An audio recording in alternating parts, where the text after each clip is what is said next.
সকলকে নমস্কার। আমি মধুমিতা। সকলের কাছে চলে এসেছি। বড়দের প্রণাম, ছোটদেরকে অনেক অনেক ভালোবাসা। সকলকে রাধে রাধে। আশা করি সবাই ভালো আছেন। সারা বিশ্ব এখন যে বিষয়টা নিয়ে খুব আলোচিত হয়ে রয়েছে সেটা অবশ্যই আমাদেরও বিষয়। সেটা হচ্ছে কুম্ভ মেলা। আর সেটা এসেছে প্রায় ১৪৪ বছর বাদে। মহাকুম্ভ। সত্যি এটা আমাদের জীবনের পরম পাওয়া। যেটা এসেছে সেটাকে কখনো অস্বীকার করা যায় না। একটা মানুষের জীবনে মানুষ কতদিন বাঁচে এবং সেই জীবনকালে সেই কুম্ভ মেলা এসেছে প্রায় ১৪৪ বছর। এই জীবনে যদি সেই জিনিসটা আমরা হারিয়ে ফেলি তাহলে আগামী জীবনেও যে আমরা পাবো তা কিন্তু নয়। তার যেটা এসেছে তাকে সদরে ওয়েলকাম এবং স্বাগত করে নিয়ে আমাদের সনাতন ধর্মের সবচেয়ে সনাতন ধর্মকে আজকে সব স্বাগত জানিয়ে কুম্ভ মেলার বিষয়ে আলোচনা করছি। অবশ্যই এই আলোচনার বিষয়বস্তু সারা পৃথিবীর লোকের। এখানে কোনো জাতি ভেদ প্রথা বা কোনো জাতি ভেদাভেদ উপর মানুষ সত্য তাহার উপর কেউ নয়। তাই এই জিনিসটা আমাদের সকলের কাছে একটা বিশেষ গ্রহণযোগ্য। কোনো রকম জাতিভেদ প্রথা না মেনে মানুষ তো সকলের উপরে। আর তাই প্রতিটা মানুষের জীবনে এসেছে এই স্নানযাত্রা ১৪৪ বছর বাদে। এটা কখনোই আমরা হারাতে পারি না। তাই এই বিষয়ে কিভাবে মহাকুম্ভ মেলাটি হয়ে থাকে আমরা তো সবাই জানি। কম বেশি এর ঘটনা গল্প সবই আমাদের কম বেশি সকলেরই জানা আছে। অর্ধকুম্ভ হয়ে থাকে ৬ বছর অন্তর এবং পূর্ণকুম্ভ হয়ে থাকে ১২ বছর অন্তর এবং এইটা হচ্ছে মহাকুম্ভ। এই মহাকুম্ভটা এসেছে ১৪৪ বছরে। সেই ১৪৪ বছরে আমাদের জীবিতকালে এটা কি পরম প্রাপ্তি নয়?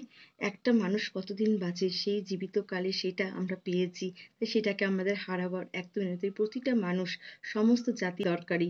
আর এটা হয়েছে প্রয়াগরাজে। অবশ্যই আমাদের প্রয়াগরাজে যাওয়া এখন খুবই অসম্ভব। যা চলছে ওখানে সত্যি এত লোকের ভিড়ে মানুষ যেতে ওখানে সত্যি খুব ভয় পাচ্ছে। তাই কখনোই আমরা সেখানে যাব না। ভগবান সর্বত্র বিরাজমান। তাই আমরা মহাকুম্ভ স্নানযাত্রা বাড়ি থেকেই করতে পারি। সেটা কিভাবে করতে পারি? আজ থেকে প্রায় আম কিছুদিন আগে ১৩ই জানুয়ারি থেকে শুরু হয়েছে মহাকুম্ভ স্নানযাত্রা। ১৩ই জানুয়ারি থেকে ২৬শে ফেব্রুয়ারি অবধি। আর ২৬শে ফেব্রুয়ারি হচ্ছে মহাশিবরাত্রির। তিথিটা কতটা সুন্দর একটা পাবন দিন। ভোলেনাথের সেদিনকে রয়েছে মহাশিবরাত্রির। আর মহাশিবরাত্রির দিনেই রয়েছে লাস্ট স্নানযাত্রা। তো সেই স্নানযাত্রা আমরা অবশ্যই কেউ বঞ্চিত হব না।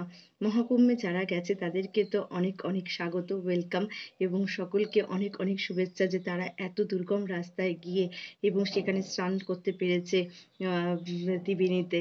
সেটা তো তাহাদের পরম সৌভাগ্য, ভগবানের অশেষ কৃপা। কিন্তু যারা আমরা যেতে পারছি না তাই বলে কি আমরা তার থেকে কি বঞ্চিত হব?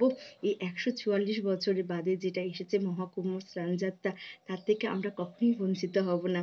তার জন্য কোনো মন খারাপ করার দরকার নেই। তাই সবাইকে বলছি সবার উপরে মানুষ সত্য, তাহার উপর কিছু নাই। তাই সমস্ত জাতি ভেদাভেদ ভুলে গিয়ে সমস্ত সম্প্রদায়ের মানুষকে আমি বলছি, সবাইকে বলছি আমরা সবাই এক হয়ে এই স্নানযাত্রায় সামিল হই। কিভাবে? নিজের ঘরে যে আমরা যেখানে স্নান করি সেখানে জলেতে ৩ বার গঙ্গা গঙ্গা বলে আমরা স্নান সেরে নিতে পারি ২৬শে ফেব্রুয়ারি।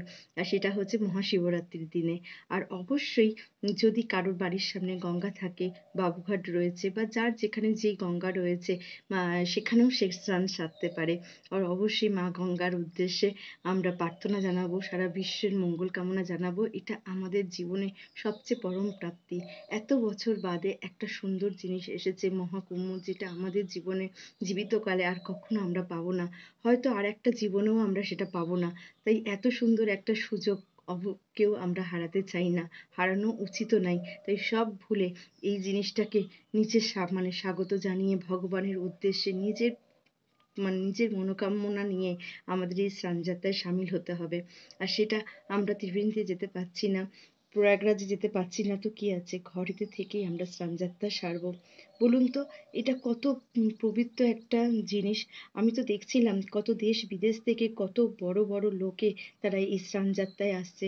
এমনি এমনি কি আসছে? মানে এখানে বড় ছোট বলে কিছু নেই। সবাই এখানে সামিল হচ্ছে। কিন্তু ওখানে যাওয়া সত্যি এখন যা পরিস্থিতি গিয়ে দাঁড়িয়েছে, তাই ওখানে যাওয়া তো কোনো মতেই সম্ভব না। তাই আমরা ওখানে যেতে পারছি না। কিন্তু ঘরে থেকে তো এইটুখানি তো নিতে পারি। ঘরে থেকে সেদিনকে তো একটু তাড়াতাড়ি ভোরবেলায় উঠে উঠে ভগবানকে নমস্কার করে যার যে ইষ্ট দেবতা তাকে প্রণাম করে আমরা তো ৩ বার গঙ্গা গঙ্গা বলে সেদিনকে স্নানটা সারতে পারি। এর থেকে পুণ্য আর কি হতে পারে? আর যদি বাড়িতে গঙ্গা জল থাকে তাহলে তো কোনো কথাই নেই। যে স্নানের জলটা আছে তার মধ্যে একটু গঙ্গা জল মিশিয়ে নিয়ে গঙ্গা গঙ্গা বলে স্নান করে নিতে হবে। যেমন ত্রিবেণীতে গিয়ে যেই ফল পাওয়া যাবে সেটা ঘরে থেকেও পাওয়া যাবে। আর যেটা যদি কোনো তীর্থস্থান সামনে থাকে, কোনো গঙ্গার ঘাট থাকে তাহলে সেখানে গিয়েও স্নানটা করে নেওয়া যেতে পারে। আমার কথায় আমি কাউকে আহত করতে চাইনি, কাউকে মনে কোনো দুঃখ দিতে চাইনি। আশা করি সকলেরই খুব ভালো লাগবে। তাই সকলের উদ্দেশ্যে একটাই কথা, এই এতদিন বাদে যেটা আমাদের জীবনে এসেছে সেটা আমরা কখনোই হারাবো না। সেটাকে আমরাও স্বাগত করে নেবো এবং সেটাকে আমাদের জীবনে পরিস্ফুটিত করব। তাই সকলকে বলছি এই স্নানযাত্রাটা কেউ মিস করবেন না। এই স্নানযাত্রাটা আমাদের জীবনের পরম প্রাপ্তি। ভগবানের কৃপা করেছে তাই আমরা এইরকম একটা স্নানযাত্রায় সামিল হতে পারছি বা এই স্নানযাত্রায় নিজেদেরকে অংশীদার করতে পারছি।